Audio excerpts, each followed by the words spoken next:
So, hello everyone. This is going to be another book review. So, today we're going to go over Never Let Me Go by Kazuo Ishiguro. I've read this book about a month ago, and man, it really did stick around. Uh, this book is pretty emotional, it's pretty sad, as you've already guessed by the title. Never Let Me Go. It is supposed to be sad. So, I'm firstly going to tell you the reasons why you should read the book, and there aren't going to be many spoilers. Firstly, I'll keep the first part completely spoiler free because I want you to read this book, and I think it is a beautiful book, and you should definitely give it a read because it's that sort of book when once you read it, you'd trade anything to read it for the first time again, and that's never gonna happen. So, this book was written in 2005 by Kazuo Ishiguro, who is a Nobel Prize winner in literature. And this book is classified as dystopian sci-fi, but it goes on. It's more heavy on the dystopian side rather than sci-fi. So this book has a lot to do with alienation and mystery and other things which I will not mention because that will completely spoil the book. So now I'll go over the prose and the main characters, and other things that the book deals with. So, firstly, it is written in a first-person reflective narrative sort of way. So, the girl narrating is called Kathy. She is 31 when she's writing it, and she's a carer. And you might be wondering what that means, and I will not tell you what it means because if I do, that's going to spoil the whole thing. So, firstly, so there are three main characters: Kathy, Ruth, and Tommy. And they sort of have this love triangle going on throughout the whole book. You'll see Kathy as this introverted person who does care a lot about people, and she's genuinely very likable. And Ruth is the sort of controlling type of girl. She will do anything to fit into a crowd, and she's kind of that bossy type. And initially, you will definitely hate her character, but she definitely grows on you.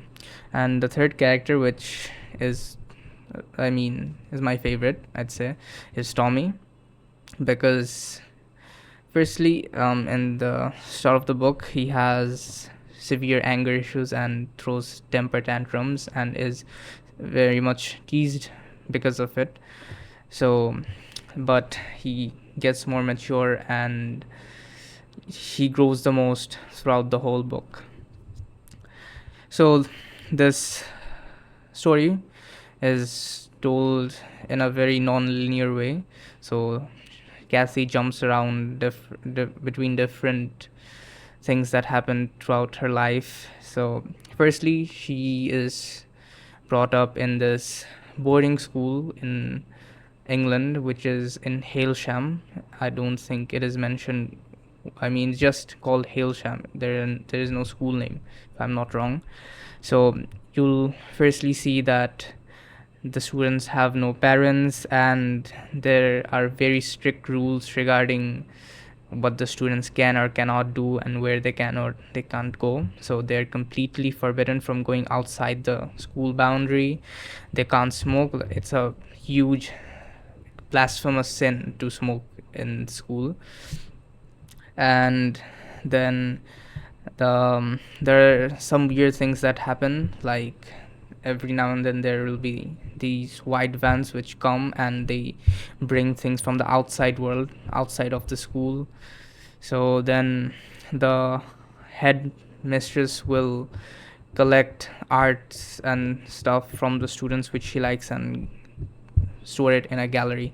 So you'll see that it is full of mysticism. You don't know what's going on initially, but the story very beautifully unveils into this grand, sad picture. And Now I will go into the spoiler part. So this part, so if you were listening up till this point, I would recommend you click off this video and give this book a try, or just watch the movie, because it's a once in a lifetime experience in my own opinion. I personally didn't read a single review about this book, and when I read it, it was just different. This is definitely one of the books I've enjoyed so much that I would trade anything to read it for the first time.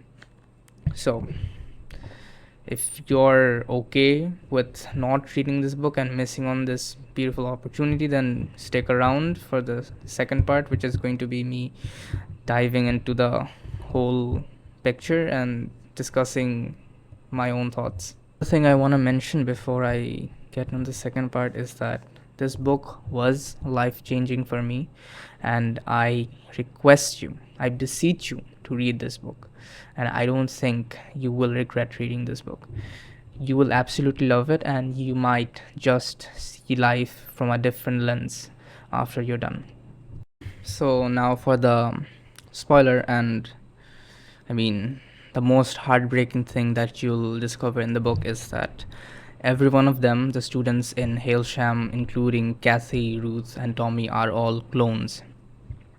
So this is where the dystopian and sci-fi thing really comes into play.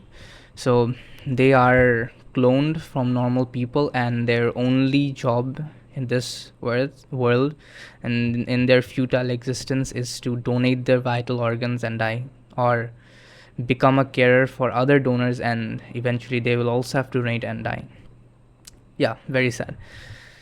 So throughout the whole book, the thing that really did catch my attention is that they are very passive about it. They never seem to rebel, and they never seem to just not accept the fact that they're going to have this sort of treatment. I mean, they that's how they're brought up, so they just accept that this is their existence. They just accept their fate, and they do nothing about it.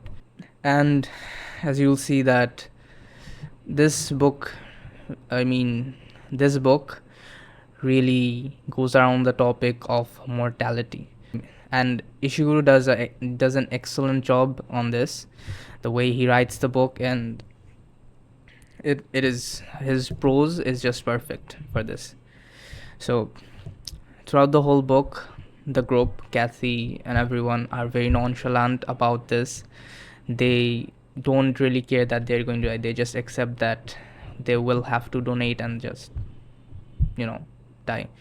And that is the saddest part. And you'll see that Kathy is not very, she's very emotionally reserved. So you will not feel that pain or anything in her voice when you read the book. She just, from the very start, they all accepted it.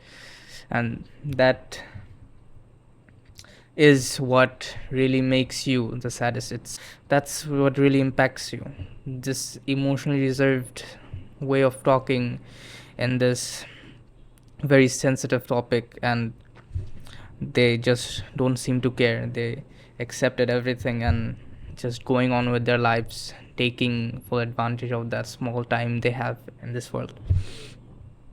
And throughout the whole book, a lot of things do happen. There are betrayals, there's jealousy and all sort of things, which just shows that they're humans. And at the end of the book, they try to prolong this period of living, so they try to delay their donation, but they never rebel against it. They never have that thought that they're also humans, they also have souls, why should they be treated this way? But they never think of that, but they rather try to find ways to escape this within the boundaries. And it is also pointless, because there is no way to escape it. So at the end of the book, we are At the end of the book, we see why the headmistress used to collect the arts, and other thing is it was to show to the people who came up with this disturbing idea of harvesting organs from clones, is to show to them that they have souls.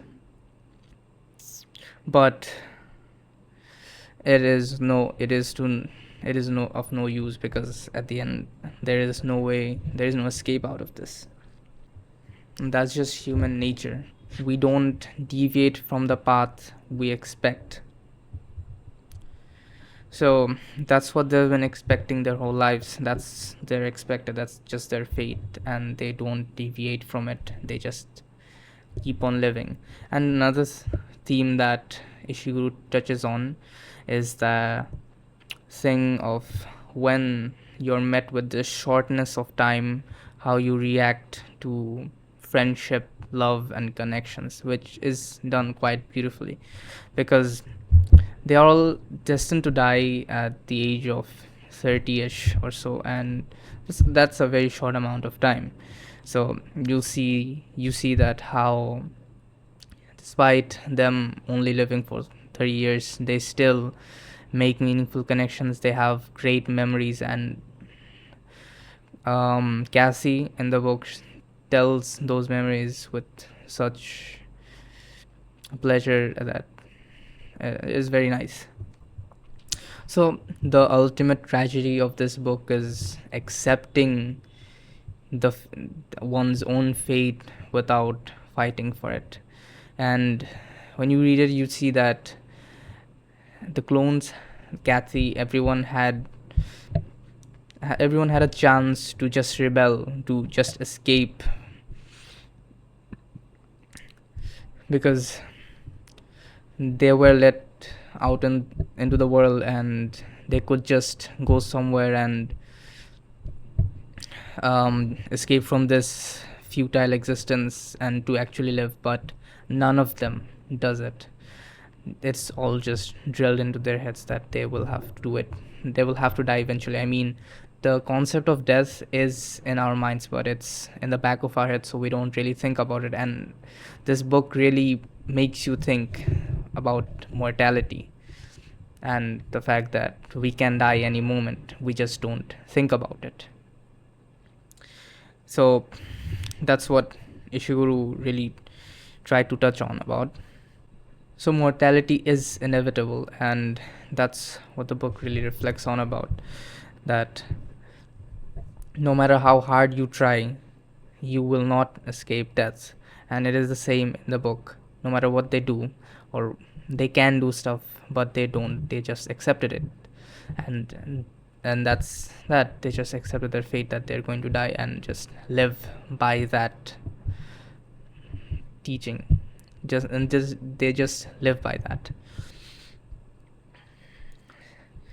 Another thing about is that, so Ishiguro's main goal wasn't to write about any sort of rebellion from the brave slaves, shall we call them.